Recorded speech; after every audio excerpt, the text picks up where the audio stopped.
A brilliant aerospace engineer spots a critical issue on a commercial airliner, one that could spell disaster if left unfixed. But when he reports it, he's ignored, dismissed, and even ridiculed. The plane takes off. And just when everyone thinks the danger has passed, everything starts to go wrong. With hundreds of lives at stake, the very man they refuse to listen to is now their only hope. But will they trust him before it's too late? This is the incredible true-to-life story of Marcus Walker, the engineer who tried to prevent a catastrophe only to find himself trapped in the middle of it. What happens next will leave you speechless. Before we dive in, make sure to subscribe for more gripping stories that keep you on the edge of your seat. And let us know where in the world are you watching from. Drop your country or city in the comments below. Marcus Walker stepped into the maintenance bay of Lexington Air's newest Boeing 787, running a final check before it took off for London. His sharp eyes caught something troubling, an unstable wire in the avionics system. He frowned. That's not good. The loose connection could cause critical communication failures mid-flight. Marcus flagged down his supervisor, Richard Owens.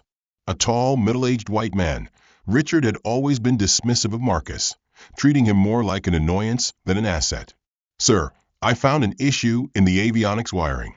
It could cause Richard cut him off with an exasperated sigh. "You again? What now, Walker?" Marcus kept his tone professional. "It's a serious fault.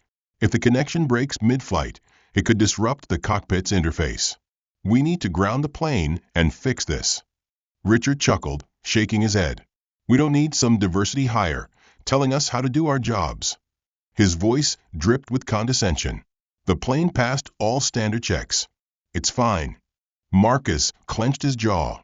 He'd dealt with this treatment before, but this wasn't about him. It was about the lives of hundreds of passengers. "I'm telling you, sir, if this isn't fixed, it could." Richard smirked and turned away. "I said it's fine. Now, unless you want to find yourself job hunting, drop it." Marcus exhaled sharply, frustrated. He'd done his part. If something happened, it was on them now. He walked away, but as he did, he overheard something that made his blood boil. "Hey, boss," another engineer, a white man named Greg, approached Richard. "I just spotted a problem with the avionics wiring. Might need a second look." Richard's face shifted instantly. "Really? Good catch. We'll have a quick look before takeoff." Marcus's stomach churned. The same issue, the same report, but a completely different response. The system wasn't broken. It was rigged. He clenched his fists. He had no power to stop the flight, but he knew one thing for certain.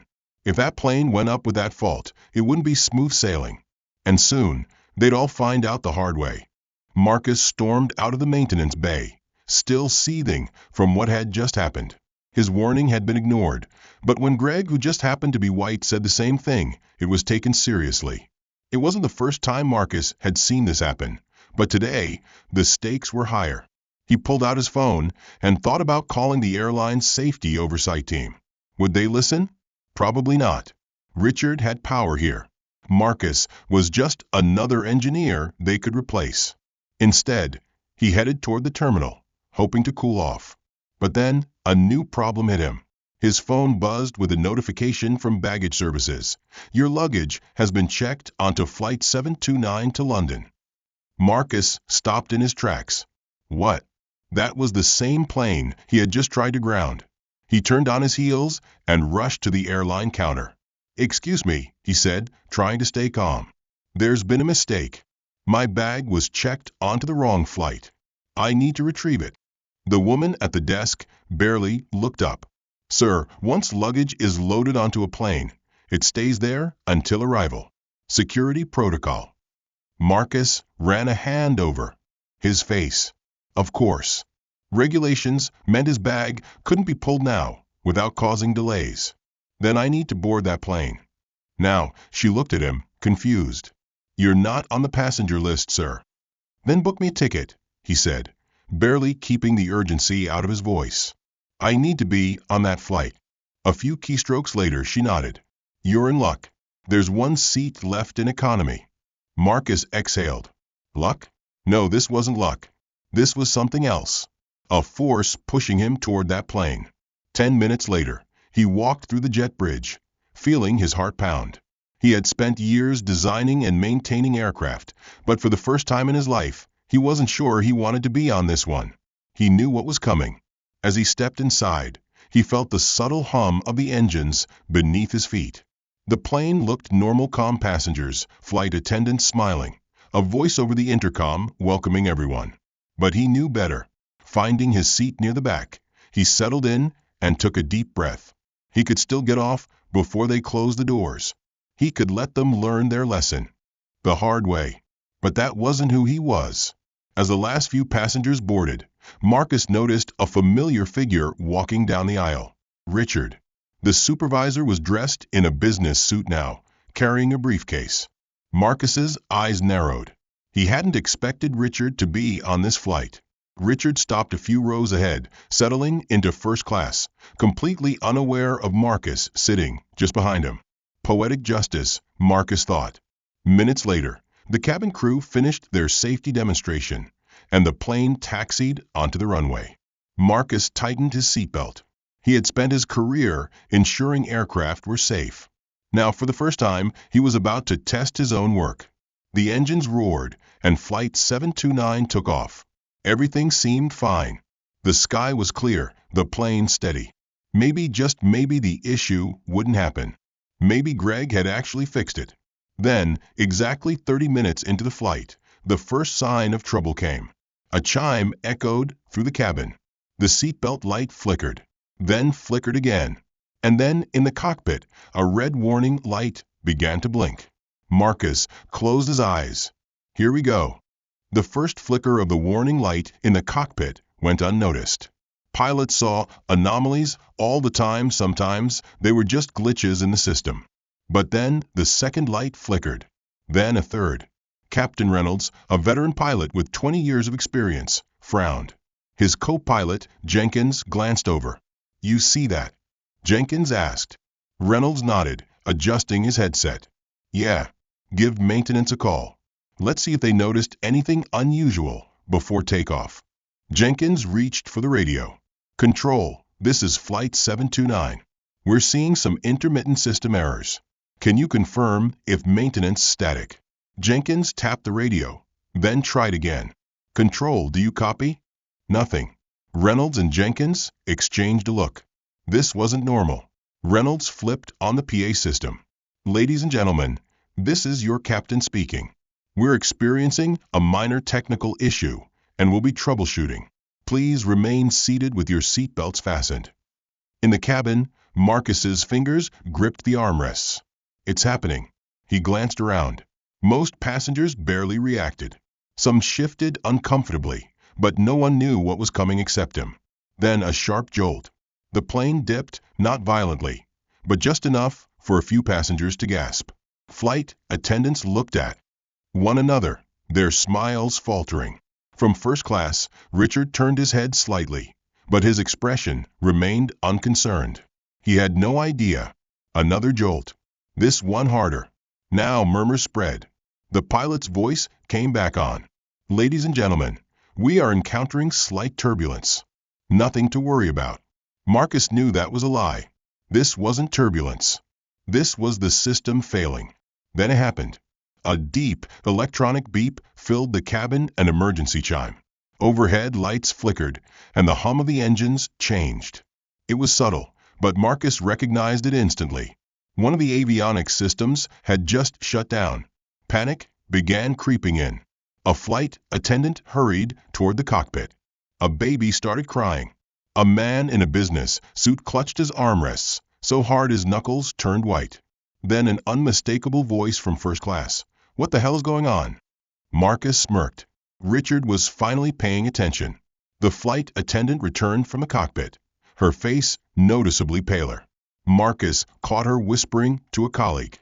Something's wrong with the instruments. Marcus took a deep breath. Now they'll listen.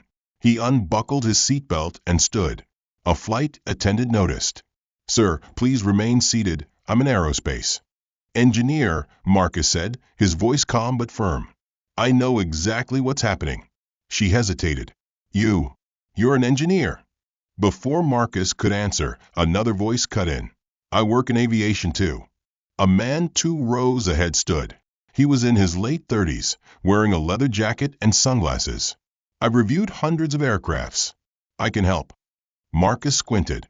He recognized that face. You're Tech V, Marcus muttered. The man grinned. Yeah, you know my YouTube channel. Marcus sighed. You review flight simulators. Sit down. Tech V deflated. Hey, I know things, a loud chime interrupted. Another warning light had gone off. A flight attendant grabbed Marcus's arm. Come with me. Now. She led him toward the cockpit. As he walked past first class, Richard's eyes widened in recognition.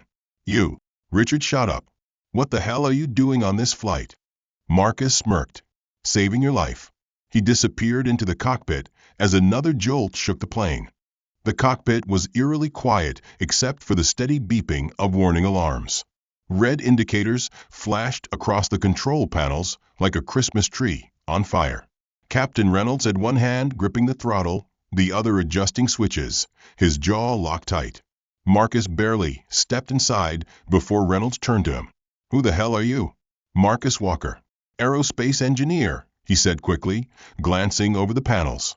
I worked on this exact model. I know what's going wrong. Jenkins, the co-pilot, narrowed his eyes.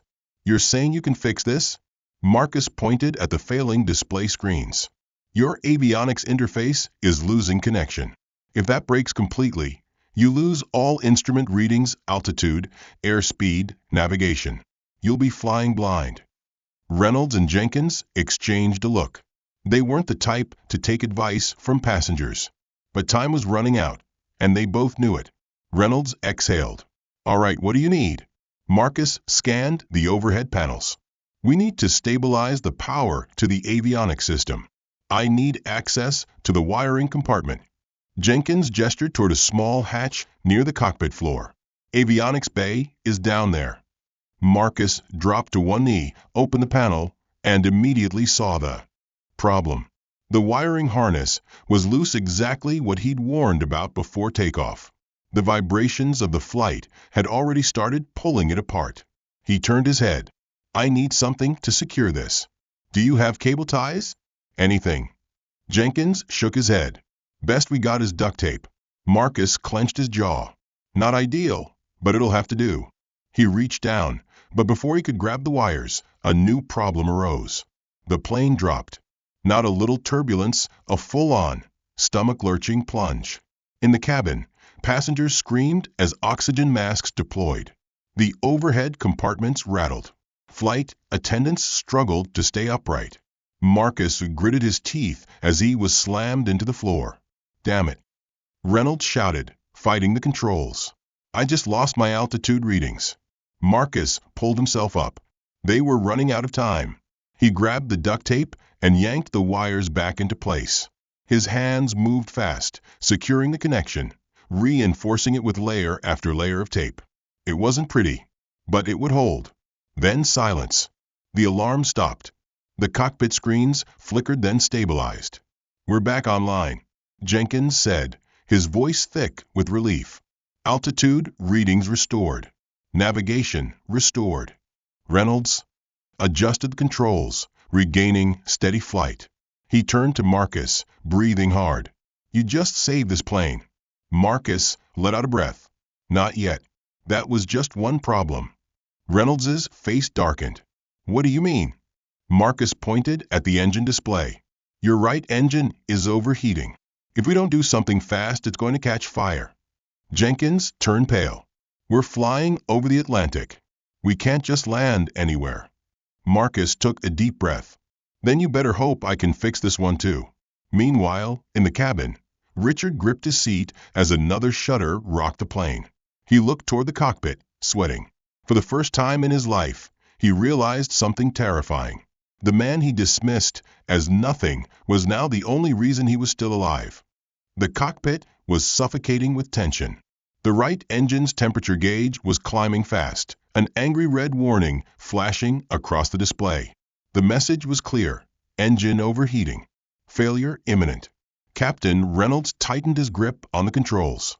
If that engine catches fire, we're done. Jenkins cursed under his breath. We're too far from any emergency landing strip. We have no choice. We keep going and hope holds." Marcus shook his head. "Hope isn't a strategy. We have about 5, maybe 6 minutes before that engine flames out. If we lose it at this altitude, we'll be in serious trouble." Jenkins exhaled. "You got another miracle in you?" Marcus's mind raced.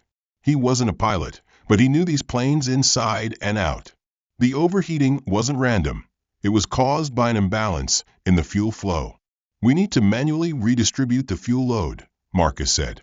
"If we shift the weight and ease the stress on the right engine, we might be able to cool it down." Reynolds didn't hesitate. "Tell me what to do." Marcus leaned over the controls. "You need to transfer fuel from the right wing tank to the left. It'll reduce the strain on the failing engine." Jenkins quickly accessed the fuel management system, fingers flying over the touchpad. "Initiating transfer now." A tense silence filled the cockpit. Every second felt like an eternity. The right engine's temperature was still climbing, but then, just as it neared the danger zone, it stopped. Jenkins let out a breath. "Temperature's stabilizing." Marcus nodded. "That bought us time. But we're not out of the woods yet." Then, as if the plane had heard him and decided to make things worse, the right engine let out a loud, unnatural groan. A second later, a sharp bang echoed through the aircraft. Jenkins's eyes widened in horror. "We just lost the right engine." Reynolds immediately took control. "All right, we can fly on one engine, but we need to descend gradually to reduce stress on the remaining one." Marcus turned toward the cabin. He needed to see for himself what was happening. In the passenger area, the atmosphere had shifted from mild concern to full-blown terror. Oxygen masks dangled from the ceiling. Parents clutched their children. Flight attendants fought to maintain order, but fear was spreading like wildfire. And then came Richard. He stood up, his face red with panic. "I want answers." "What the hell is happening?" he shouted. One of the flight attendants tried to calm him. "Sir, please remain seated. We're handling the situation." "Handling it?" "The engine just exploded." Richard barked. His eyes landed on Marcus, who had just entered the cabin. You're the mechanic, or whatever, right? Fix this." Marcus exhaled. "Already on it." Richard grabbed Marcus's arm. "You better." Marcus ripped his arm away. "Sit down." For once, Richard listened. Marcus moved toward a window and glanced out. The right engine wasn't on fire yet, but it was dead. They had lost half their power, and the plane was dragging to one side. Then the worst possible sound filled the cabin. The remaining engine let out a struggling whine. Marcus's stomach dropped. If that one failed too, they were out of options. He turned back toward the cockpit. "I need to get back in there." Richard stared at him. "Why? What else can you possibly do?" Marcus didn't even look back. "Save your life." Again. And with that, he disappeared into the cockpit just as the plane gave another violent shudder. The moment Marcus stepped back into the cockpit, the remaining engine let out another deep, struggling whine. The warning lights flashed brighter, more insistent. A second failure wasn't just possible anymore, it was inevitable. Captain Reynolds' voice was tight. "We're losing power. Engine 2 is stalling." Jenkins checked the readings, his face pale. "At this rate, we have about 3 minutes before we're gliding." Marcus gritted his teeth. No engines at this altitude meant the plane would start losing altitude fast. They could glide for a while, but without thrust, they wouldn't be able to steer effectively. "Divert to the nearest runway," Marcus said. "We need a landing option. Now." Jenkins tapped at the navigation screen. "Closest airstrip is over 200 miles away. We won't make it." The plane lurched again, a slow, sinking feeling gripping the cabin. The sound of air rushing past the fuselage grew louder. Marcus's mind raced. Think. There had to be another way. Reynolds pulled at the yoke, fighting to keep the aircraft stable. "We can dead stick it," he said. "Glide down and find a flat surface, open land, water, anywhere we can set her down safely." Jenkins's eyes darted over the instruments. "We're over the ocean, Captain. Not much land out here." Marcus's stomach tightened. A water landing? It was possible, but risky as hell. We're losing altitude, Jenkins warned. 28,000 feet and dropping. The cabin crew's voices crackled over the intercom, trying to calm the passengers. But there was no stopping the rising panic. Marcus took a deep breath. This wasn't over. Not yet. Then he saw it. A backup system, the Auxiliary Power Unit, APU, normally used when an aircraft is on the ground. If he could override its failsafe, it might give them just enough power to restart the main systems for a controlled descent. I have an idea, Marcus said quickly. But it's going to take a little improvisation. Jenkins shot him a look. You want to reboot the plane midair? That's insane. Insane is letting us hit the ocean with no control, Marcus snapped back. Reynolds didn't hesitate. Do it.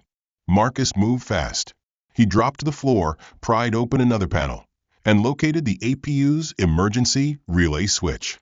It was locked. Of course it was. The system wasn't meant to be engaged in flight. It was a ground power source. He needed something to override it. His eyes flicked to his feet. The shoelace. It had worked once before. It would have to work again. He pulled his sneaker off, yanked the lace free, and looped it around the relay switch. Then, bracing himself, he pulled hard. For a second, nothing happened. Then a low, mechanical hum vibrated through the plane. Jenkins checked the display. APU coming online, his voice rose. Yes. It's feeding power back to the avionics. Reynolds immediately took control, stabilizing their descent. Then, another miracle. Jenkins pointed to the second engine's readings. Captain, we might be able to restart engine 2. Marcus's head snapped up. Do it. Reynolds didn't need to be told twice. He initiated the restart sequence.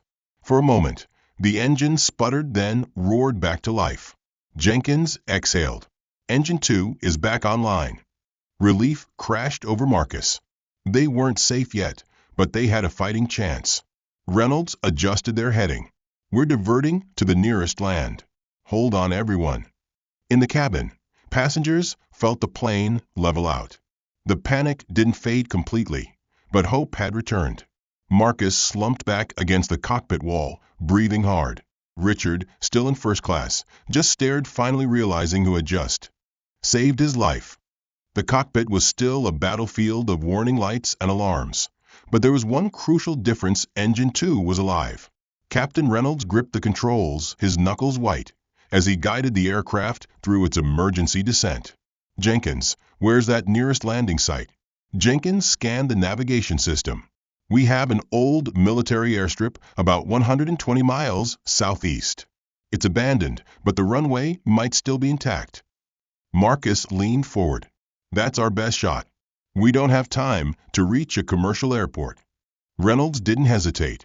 We go for it. The radio crackled as they finally regained communication with air traffic control. A panicked voice came through. Flight 729, we lost your signal. Are you declaring an emergency? Reynolds replied firmly. Mayday, mayday. This is Lexington Air Flight 729.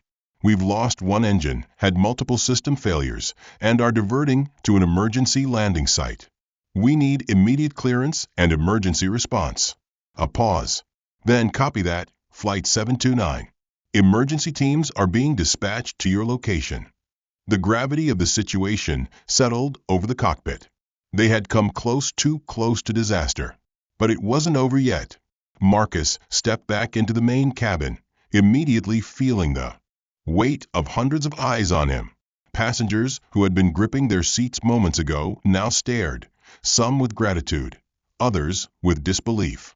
The murmurs spread. That's him. He's the one who fixed it. He saved us. Marcus ignored them. There was still a plane to land. But one voice rose above the others: Richard.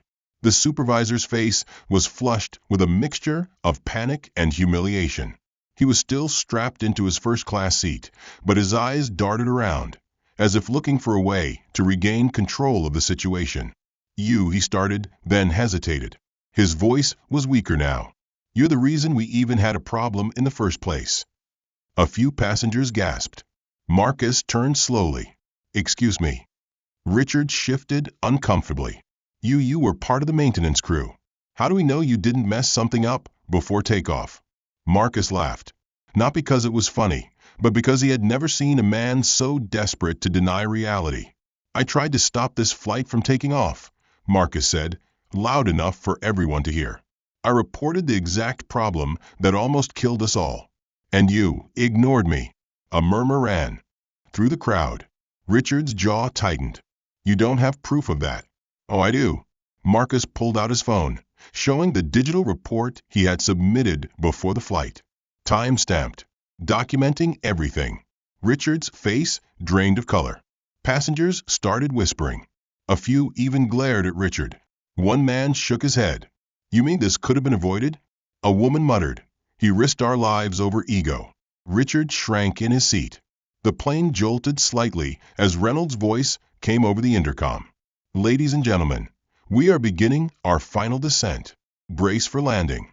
Marcus returned to the cockpit as the abandoned airstrip came into view, a long, cracked runway surrounded by dense forest.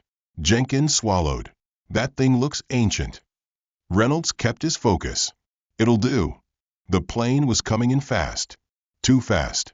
Marcus checked the speed readings. "We're still above safe landing speed. We need more drag." Jenkins nodded. "Deploying full flaps." The aircraft shuddered as the flaps extended, slowing them slightly. "Still too fast," Marcus warned. Reynolds grimaced. "Then we're in for a rough one." The runway rushed toward them. Marcus braced himself. Impact. The tires screamed against the asphalt. The entire aircraft rattled violently. Passengers screamed. Overhead compartments burst open. Reynolds fought the controls, engaging the emergency brakes. The plane skidded. Sparks flew from the wheels. And then silence. The plane came to a complete stop. For a moment, no one moved. Then, the cabin erupted in cheers, sobs, and relieved laughter. Marcus closed his eyes, exhaling deeply. They had made it. But for Richard and the airline, the real crash was yet to come. For a moment, the only sound inside the aircraft was the heavy breathing of passengers, the hum of emergency lights, and the distant wail of sirens as rescue teams raced toward them. Then, the cabin exploded with noise, cheers, sobs, gasps of relief. Some hugged the strangers next to them. Others clutched their heads, still processing the fact that they had just survived a near catastrophe. Marcus slumped back into his seat, feeling the exhaustion settle into his bones. He had spent years designing aircraft, but this was the first time he had ever felt what it was like to be inside one that almost didn't make it. He exhaled slowly. They were alive. That was all that mattered. Or so he thought until he saw Richard. The supervisor was still in his first-class seat, stiff as a statue, gripping the armrests, as if the plane was still moving. Marcus locked eyes with him, expecting anger, arrogance, maybe even another excuse. But for the first time, Richard said nothing. Good. But the moment of peace didn't last. The emergency slides deployed, and passengers began evacuating onto the cracked, abandoned runway. Fire trucks and ambulances lined the outskirts, their flashing lights. Reflecting off the fuselage, Marcus helped a mother and her child down the slide before making his own way out. The fresh air hit him like a wave, washing away the heavy, recycled oxygen of the cabin. But the real storm was just beginning. A swarm of reporters and cameras had already arrived, circling the perimeter like vultures. News crews had picked up the emergency call, and now the entire world wanted to know what happened on Flight 729. A reporter shoved a microphone toward Captain Reynolds as he stepped off the aircraft. "Captain, what went wrong?" Reynolds ignored them, guiding his crew toward the paramedics. Then they saw Marcus, and the questions came fast.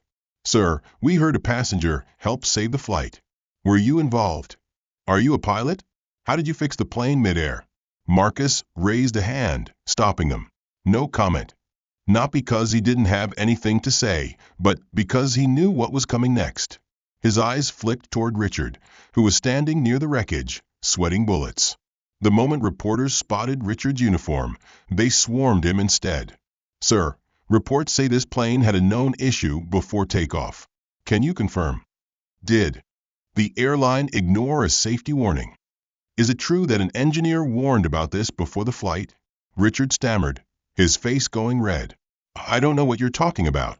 A reporter turned toward Marcus. Sir, can you confirm whether you reported an issue before takeoff? Marcus didn't hesitate. Yes. I filed a report hour before this flight left the ground. Gasps rippled through the press.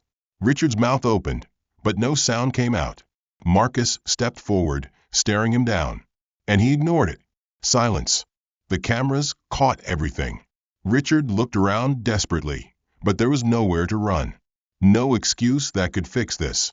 Within hours, the news exploded across every major network. Flight 729 disaster, averted hero engineer ignored before takeoff. Lexington Air under investigation after near crash. Passenger saves flight after supervisor dismisses critical warning. By the next morning, Lexington Air's stock had plummeted. The airline was forced to release a statement. We take passenger safety seriously and are conducting an internal review to ensure such oversights never happen again. It wasn't enough. By noon, Richard was fired. By evening, Lexington Air's CEO was facing legal pressure to resign. And Marcus? He received an email from NASA. Subject: We've heard about your expertise. Are you open to new opportunities? Marcus smirked. Maybe the sky wasn't his limit after all. Marcus sat in his hotel room, staring at the email from NASA on his laptop screen. The world outside was still buzzing with the fallout from Flight 729. News anchors debated airline safety regulations. Passengers were giving interviews, and social media was flooded with praise for the engineer who saved 200 lives. Marcus should have felt victorious, but instead he felt tired. He had spent years proving himself, only to be ignored until disaster struck. And now, suddenly, everyone wanted to recognize his brilliance. Too little, too late. A knock on the door interrupted his thoughts. When he opened it, Captain Reynolds stood there, looking more relaxed than Marcus had ever seen him. No cockpit, no alarms, just a man holding 2 beers. Figured you could use one, Reynolds said. Marcus smirked. I thought pilots weren't supposed to drink. Reynolds chuckled. I'm grounded for the next 2 weeks. Thought I'd celebrate being alive. Marcus took the beer and stepped aside, letting Reynolds Indiana. They sat in silence for a moment, the weight of what they had survived still settling in. Then Reynolds said, I owe you one. Marcus raised an eyebrow. For what? For everything. Reynolds leaned back. I'll be honest with you, Marcus. When you walked into that cockpit, I didn't want to listen to you. Not because of anything you did, but because I've spent my career trusting pilots, not engineers. Marcus took a sip of his beer. I get it. Pilots fly the plane. Engineers just build it. Reynolds nodded. That's what I thought anyway. Until I watched you work. You didn't just save this flight. You saved me from making the worst mistake of my career. Marcus exhaled. I just did my job. Yeah, Reynolds said, but the problem is, people like you have to fight twice as hard to be heard. Marcus glanced at him. And you noticed? Reynolds sighed. I noticed. And I should have noticed sooner. They clinked bottles in quiet understanding. Then another knock at the door. This time, Marcus wasn't surprised to see Richard. The former supervisor looked like a broken man. His once crisp airline uniform was gone, replaced by an untucked button-down and slacks that didn't fit quite right. He hesitated at the door, shifting awkwardly. Can I talk to you? Reynolds started to stand, but Marcus held up a hand. It's fine. Reynolds gave Richard a hard look before, nodding. I'll be outside. The door closed, leaving Marcus and Richard alone. For the first time, Richard didn't look like a smug supervisor. He looked lost. Marcus crossed his arms. What do you want, Richard? Richard exhaled. I messed up. Marcus said nothing. Richard rubbed his face. I didn't expect this. The airline dropped me. No severance, no support. They're pinning everything on me. Marcus tilted his head. And Richard's eyes flicked up. And I deserve it. That was the first thing Richard had said that Marcus actually believed. I should have listened to you, Richard admitted. Not just about the plane. He swallowed. Everything. Marcus raised an eyebrow. Richard clenched his fists. I didn't ignore you because I thought you were wrong. I ignored you because I didn't want you to be right. Honesty. Finally, Marcus sighed. Will you want me to say, Richard, that it's okay? Richard looked away. No. I just wanted you to know that he hesitated. I'm sorry. Marcus studied him for a moment. He wasn't sure if Richard was apologizing because he truly meant it, or because he had nowhere else to turn. Either way, it didn't matter. Marcus had bigger things ahead. Good luck, Richard, he said, stepping back inside. You're gonna need it. And with that, he shut the door. Turning back to his laptop, he opened the email from NASA. It was time to move forward. Marcus sat at his hotel desk, fingers hovering over the keyboard. The NASA email was still open, its subject line staring back at him. We've heard about your expertise. Are you open to new opportunities? A week ago, he was just another engineer, another cog in the system, ignored, underestimated, dismissed. Now, after the events of Flight 729, the world knew his name. A knock on the door pulled him from his thoughts. When he opened it, Greg, the engineer, whose report had been taken seriously over his, stood there. Greg shifted awkwardly. Hey, man. Marcus crossed his arms. What do you want? Greg sighed. Look, I know you probably don't want to hear from me, but I had to say something. He hesitated. What happened on that flight, what happened before that flight, it wasn't right. Marcus leaned against the doorframe. You mean the part where I reported the problem and got ignored? But when you said the exact same thing, it was suddenly important. Greg winced. Yeah, that part. Marcus let the silence stretch between them. Greg exhaled. I knew it was wrong at the time, but I didn't say anything. I should have. He met Marcus's eyes. I let them push you aside, and I was complicit in it. Marcus studied him for a moment. Greg wasn't making excuses. He wasn't defending himself. He was just owning it. And that was more than Richard ever did. Marcus nodded. Yeah, you should have. Greg looked down. I don't expect forgiveness. I just wanted you to know that I see it now. And I'll do better. Marcus let out a slow breath. Then do better. Greg gave him a firm nod before stepping back. Good luck, Marcus. As Marcus closed the door, he realized something. People were learning. Maybe not all of them. Maybe not fast enough. But change was happening. And now, it was time for him to move forward. Marcus adjusted his tie as he stepped through the towering glass doors of the NASA engineering complex. A month ago, he had been ignored in an airport hangar. Now he was being led through one of the most advanced aerospace facilities in the world. A woman in a sharp blazer greeted him with a handshake. Mr. Walker, welcome to NASA. Marcus smirked. Didn't think I'd ever hear those words. She smiled. We did. After what you pulled off. On that flight, let's just say you're exactly the kind of mind we want here. Marcus followed her through the hallway, passing engineers and scientists deep in conversation. Your work saved lives, she continued. That's the kind of thinking we need, especially with our next project. Marcus raised an eyebrow. And what project is that? She stopped in front of a door marked classified and swiped her badge. The door hissed open, revealing a massive hangar. Inside, a spacecraft stood gleaming under the lights. Sleek, cutting edge, a symbol of human innovation. Marcus's heart skipped a beat. This, she said, is the next generation of space exploration, and we want you to help build it. Marcus exhaled, taking in the sight before him.